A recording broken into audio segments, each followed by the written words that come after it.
So let us see how to go ahead with subtraction of numbers.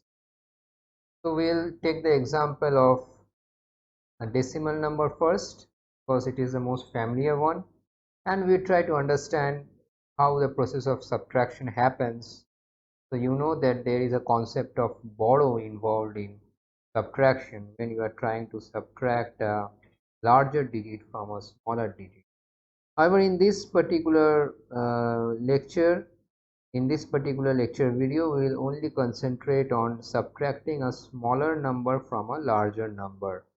We will not be going into subtraction of a larger number from a smaller number. We will be not looking into that. We'll take it up later. Take that up later. Actually. So let us see how we actually subtract. Suppose we have a number 512 and we have to subtract suppose 3 7 8 from this. So what is going to happen? We know this is very easy for us nowadays. This would be 4 and then this would be 3 because we have borrowed a 1 from here. This will be 3 and we have borrowed a 1 from here, 1, and we can again check back by adding 4 plus 8 is 12 and there is a carry 1, so 1 plus 3 4 plus 7 11, there is a carry 1, so 1 plus 1 2 plus 3 5. So we can cross check this. But how this apparently very whatever what we have very it is ingrained in our um, intellect, how it has how the steps are happening here while we are doing the subtraction, that needs to be understood in order to generalize this algorithm to any number system with any radix.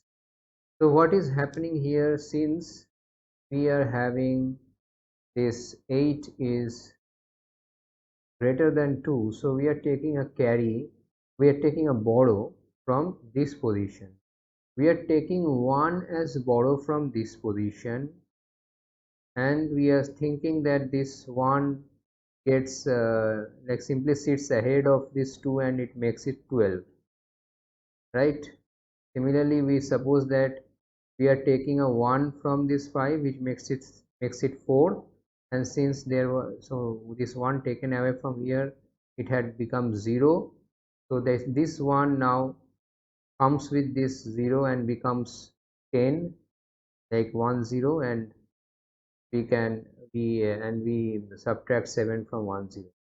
But that is not the case. What is happening is basically when you are extracting a 1 from here, you are not extracting 1, you are extracting 1 into 10 to the power of 1, because the position weight of the position here is 10 to the power of 1.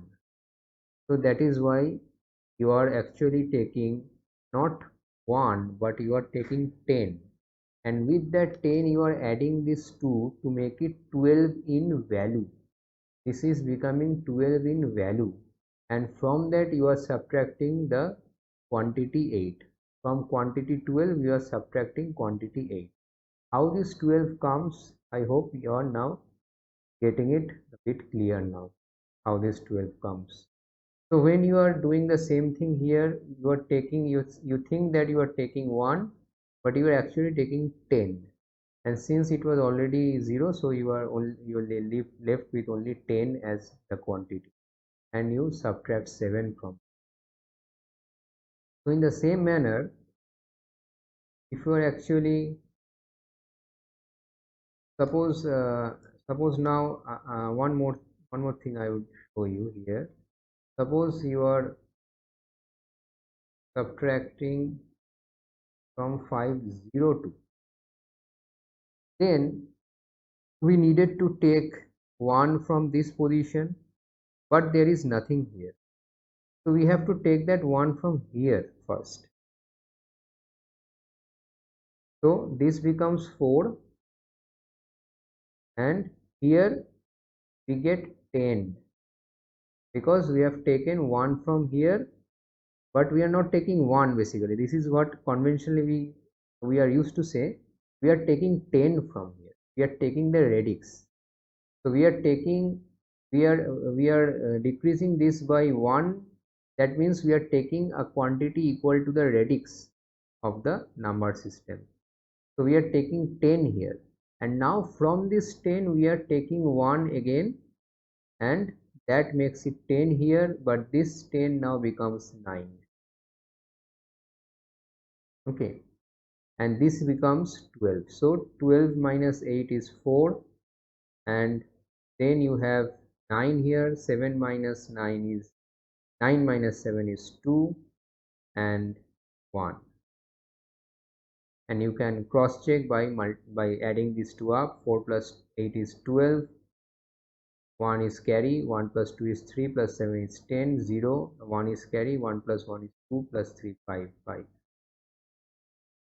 So I hope you got how we are actually subtracting one number from other. So remember this, that when we are taking the borrow, which we call as 1, we are taking a borrow of 1. That is how we call it. In the decimal number system, we are not actually taking a borrow of 1, we are taking a borrow of 10. So from now onwards, we would start talking like this. We are taking a borrow of 1. We can say we are taking a borrow of 1, but it means we are actually taking a borrow of the value or the quantity equal to the radix of the number system. So let us look into the octal number system first. We have a number, suppose 315, and we have to subtract 276. These two numbers are in octal. So now when you see that 5 is less than 6, of course you have to take a borrow from here. So you take a 1 from here, and basically taking a 1 from here makes this 0, but you have taken 8 here, not 1. Okay, so the 1 which was in this position becomes a 8 in the next position, correct? So that is how it works. So if you take a 1 from the higher position, that is basically equal to the radix, equal to the quantity, equal to the radix of the system. So here you are taking 8 here. So 8 plus 5 is 13 in value. 13 minus 6 is 7. Now you are having a 0 here, so you cannot subtract 7 from that. You have to again take a borrow from here. So this makes it 2, and this borrow goes here as 8. 8 minus 7 is 1, and then 2 minus 2 is 0. You can cross check by adding these two up. So 7 plus 6 is 13, which is basically 1 5. So 5 is put here, 1 is the carry, 1 plus 1 is 2, and 7 plus 2 is 9, which is 1 1 in octal. So 1 is here, you can see, and 1 is as carry. 2 plus 1 is 3. So this is working. So this is the algorithm by which you should work. Let us see another example where we have a 0. So suppose 403, and we have to subtract 2 to 5. Both these numbers are in octal. I am not interested in what is the value of this number. I am just interested in subtracting these two numbers. So when we are trying to subtract, again we have the same problem, that we are trying to subtract from a lesser number a greater number, so we have to take a borrow. But since there is 0 here, so we need to borrow from this position. So we make this 3, and this becomes 8. Now we can borrow from here, making this 7, and this becomes there, 8 comes here.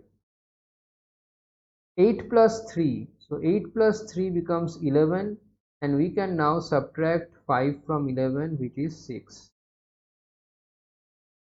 Now we have 7 here, we subtract 2 from that, we have 5, and we subtract 2 from 3, so we have 1. You can verify by doing the addition of these two numbers. That would give you 403. 6 plus 5 is 11, which is 13 in octal. 1 is taken as carry, so 1 plus 5 6 plus 2 8. 8 is 10 in octal, so 0 is here, and 1 is there as carry, so 1 plus 1 is 2 plus 2 is 4. So this algorithm works. Okay, well enough, good enough. So octal is over. So what you only need to remember is that when you are borrowing, you are actually taking a 1 out of the previous position, but it comes as the radix of the number system in the present position. So that is what you need to actually keep in mind. So the one that in the decimal you have taken out actually comes and sits as a 1 before the number, but it is because you are actually taking a 10 out of the previous position. So here in octal, when you are taking a 1 out of the previous position, you are actually adding 8 in the present position. Similarly, for binary, if you are taking a 1 borrow from the previous position, you are adding a 2 in the present position. So we would be doing the subtraction of binary numbers now. So let us just look at two binary numbers, 10110, and the another one, suppose it is 1001. So you are supposed to subtract these two numbers. When you look at this first position, you are trying to subtract 1 from 0, so that is not possible. So you have to take a borrow from this position. So you are taking this 1 and it is becoming 0, but here you are actually getting a 2. So you are subtracting 1 from 2 and it is becoming 1 here, and in this position there is nothing, so 0. This position, this is 1 minus 0, which is 1. Again in this position the same thing happens,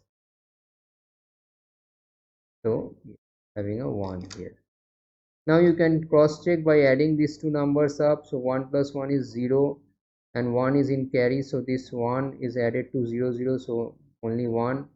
1 plus 0 is 1, 1 plus 1 is 1 0, and 1 0. So this is working. So now if you have another situation, suppose I change this a bit by making this 0, and I can keep on.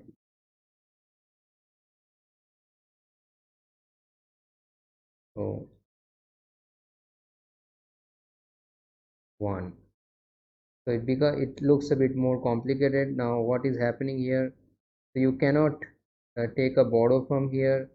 Again, you cannot take a borrow from here because it is 0. So you have to look at this position. Again, you cannot take a borrow from here because this is 0. So you have to look at this position. Again, you cannot take a borrow from here because this is 0. So you have to look at this position, and from here you have to start. So this becomes 0 and this becomes 2. So now you can take, again you look back from here and you see you can only take a borrow from here, take a borrow 1, so this becomes 1 and this becomes 2. Now you take a borrow from here, which becomes 1 and this becomes 2. Take a borrow from here, this becomes 1 and this becomes 2. Now you can do the subtraction.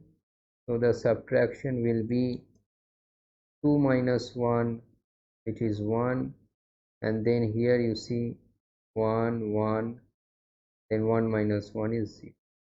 There it is. You add back and you will see this number is coming up. 1 plus 1 is 0, 1 is with you. So 1 plus 1 is 1 plus 1 is 1 0, so you see 0 here, 1 is getting as a carry. So 1 plus 1 is 0 again. Again you have a 1 as carry. 1 plus 1 is 0 here again, and you have a carry 1.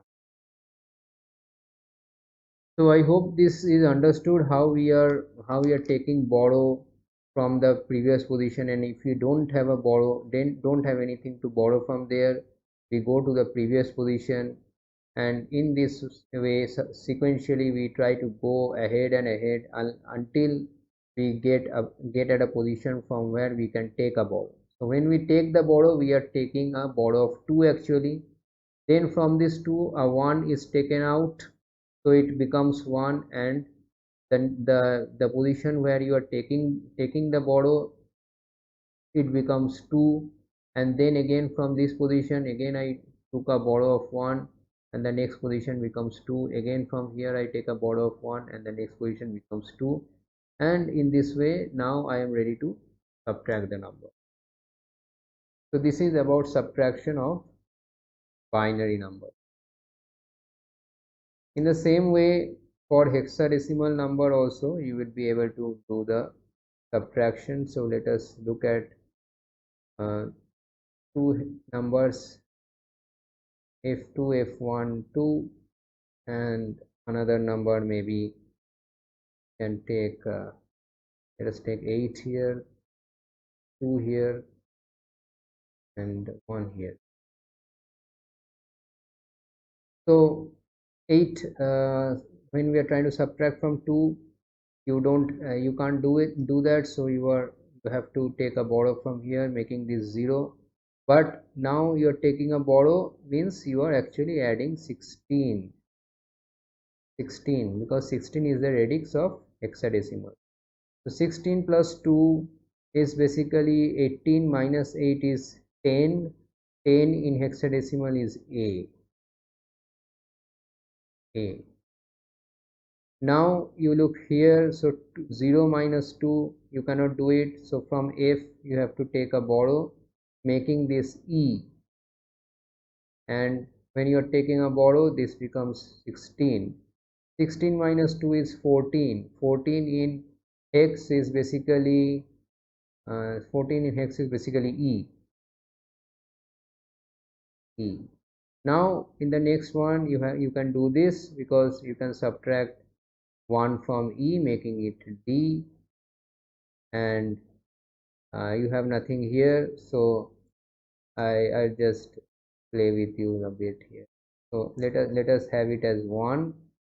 So this becomes like idea. So this becomes 1. So just writing it in a fun way. So this becomes like idea. So this is how you can do the hex subtraction. And again we show one example where we would have a 0 and we have to take a borrow from the subsequent higher position. So let us suppose this is the number, then what to do? So we have to take a borrow from this position, but there is nothing here, so we are taking a borrow from this position, making it e, and this is becoming 16. So now we can take a borrow from here, making this 15, and this become, and a borrow makes this 16 here. 16 plus 2 is 18, and plus minus 8 is 10, which is a. Then 15 minus 2 is 13. 13 is basically D, and here you are again having a D. So from idea you are getting idda. So that is what is happening here. So I hope you got how to do the subtraction. So there is nothing very complex here, so just get the idea of how to borrow, and how to borrow from subsequently higher positions if you are having a 0 at this place, at the place where you want to take the borrow from.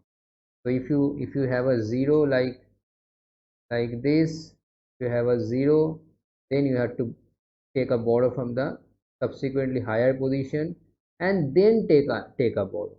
And always remember, when you are taking a borrow, you are you are taking a 1 out of the higher position, that is true, but in the present position what you are placing is basically not 1, but you are placing the radix, a quantity equal to the radix of the number system. So this is, if you remember only this much, you can do subtraction, any subtraction you will be able to do.